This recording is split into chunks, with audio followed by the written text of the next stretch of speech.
There is but one habit that determines the shape of your world, and it is not a habit of action, nor of discipline, nor of outer effort. It is the habit of being. The world you behold, with its seeming solidity and its stubborn appearances, is nothing more than the outpicturing of that which you habitually assume yourself to be. Consciousness is the only reality.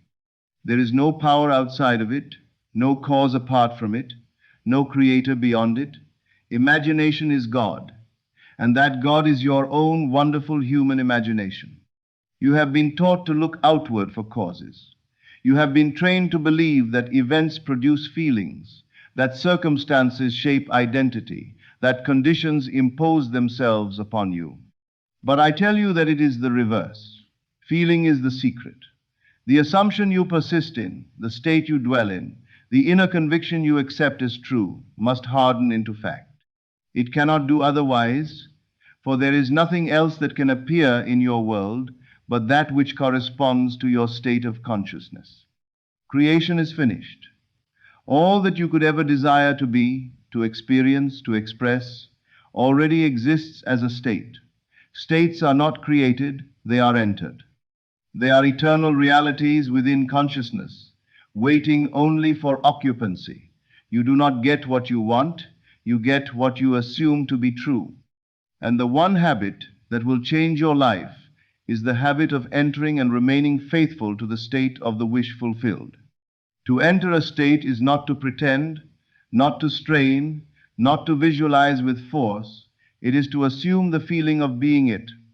It is to quietly accept within yourself that what you desire is already yours, not in some distant future, but in the eternal now.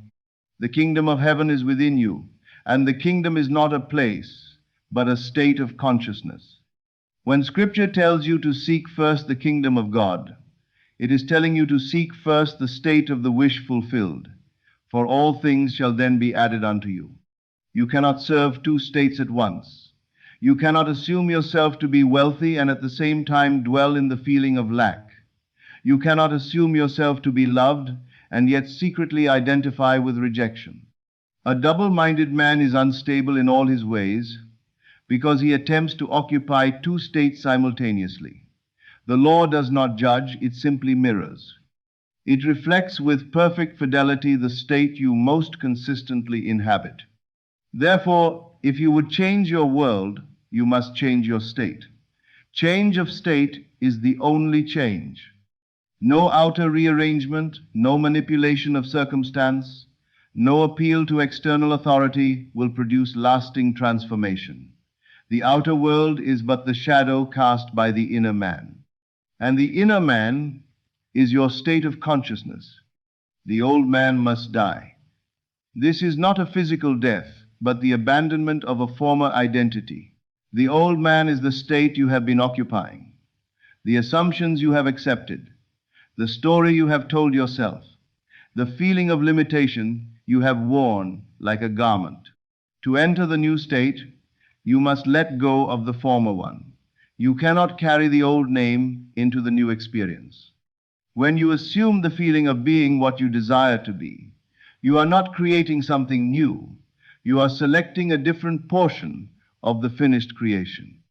Just as a traveler moves from one room to another without building the room, so you move from one state to another without creating it. The only requirement is that you identify with it. You must feel it to be natural. Naturalness is the measure of your occupancy.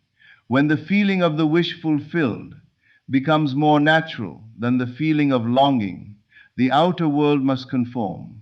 It has no choice. It is law. As within, so without. As above, so below. These are not poetic phrases. They are statements of metaphysical fact. The habit, then, is this: dwell in the end, not occasionally, not as a fleeting exercise, but as a way of being.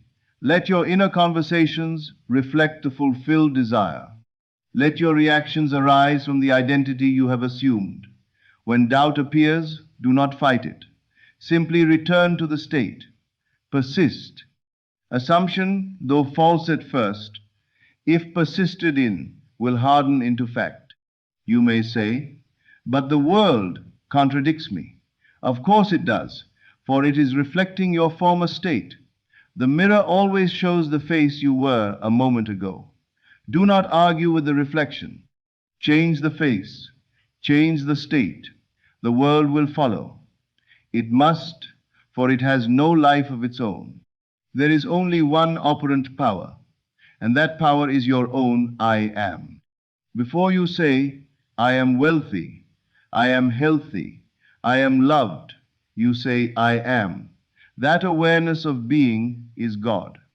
When you attach a quality to I am and accept it as true, you enter the corresponding state. If you say, I am unfortunate, and feel it to be so, you will experience misfortune. If you say, I am blessed, and assume it, blessings will pursue you. The name of God, revealed to Moses as I am that I am, is not a statement of limitation, but of infinite possibility. I am can be attached to any state. The question is not what you desire, but what you are willing to assume yourself to be. You do not change the world by effort. You change it by identity.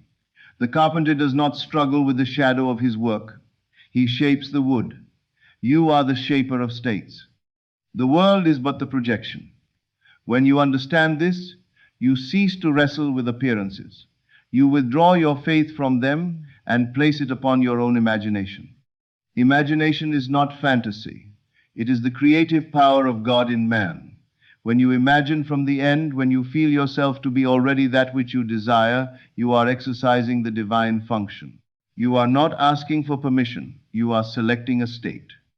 Do not wait for evidence. Evidence follows assumption. The seed does not ask the soil for proof before it grows. It contains within itself the pattern of fulfillment. So too does your assumption contain within itself the pattern of its externalization. Release the old state. Forgive the past by no longer occupying it. The past has no reality except as it lives in your present assumption. If you cease to identify with it, it dissolves. You are not bound by yesterday unless you choose to remember it as yourself.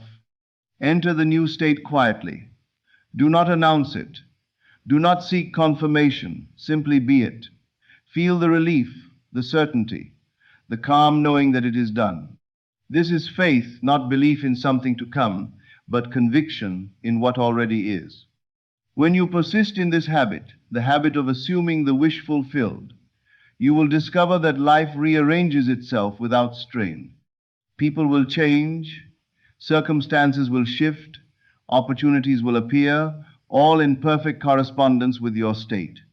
It will seem natural, even inevitable, for it is the outpicturing of what you have accepted as true. You are already the one you seek to be. The distance between desire and fulfillment is only the distance between states. Cross it inwardly, assume it, feel it, live from it, and the world, obedient and faithful, will reflect it. This is the one habit that changes everything, the habit of being. Not doing, not striving, not forcing, but being. Occupy the state. Remain faithful to it. Let the old man fall away. And in the stillness of your own consciousness, you will know that imagination is God, that consciousness is the only reality, and that you are the operant power shaping your world from within. Rest in that knowing. Persist in that state. And watch as assumption hardens into fact, as surely and silently as dawn follows night.